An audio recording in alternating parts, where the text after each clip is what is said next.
Well, metamorphosis is a crazy thing, in fact. It involves a lot of different changes. In the case of amphibians, we're changing from a tadpole to a frog.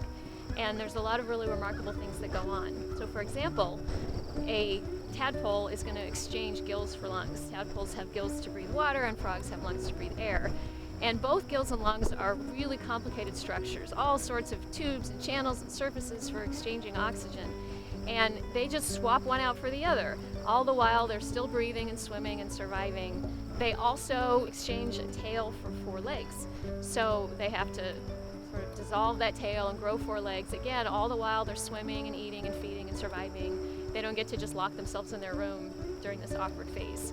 A less obvious change is that their digestive tract changes. So tadpoles eat plants while frogs eat animals. And plants are harder to digest than animals, so you need a longer digestive tract with just different machinery. So they have to swap that out.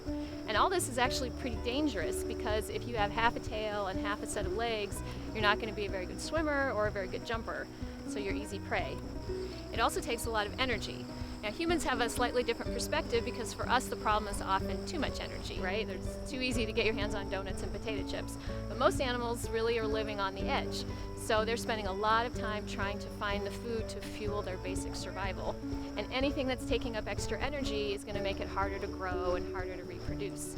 So if you're doing something that takes a lot of energy, there really needs to be a trade-off. There needs to be a real benefit to that activity that outweighs the cost in energy. So metamorphosis is dangerous and it takes a lot of precious energy, so why do it? Why not just stay in the pond your whole life as a tadpole? And it's a great question.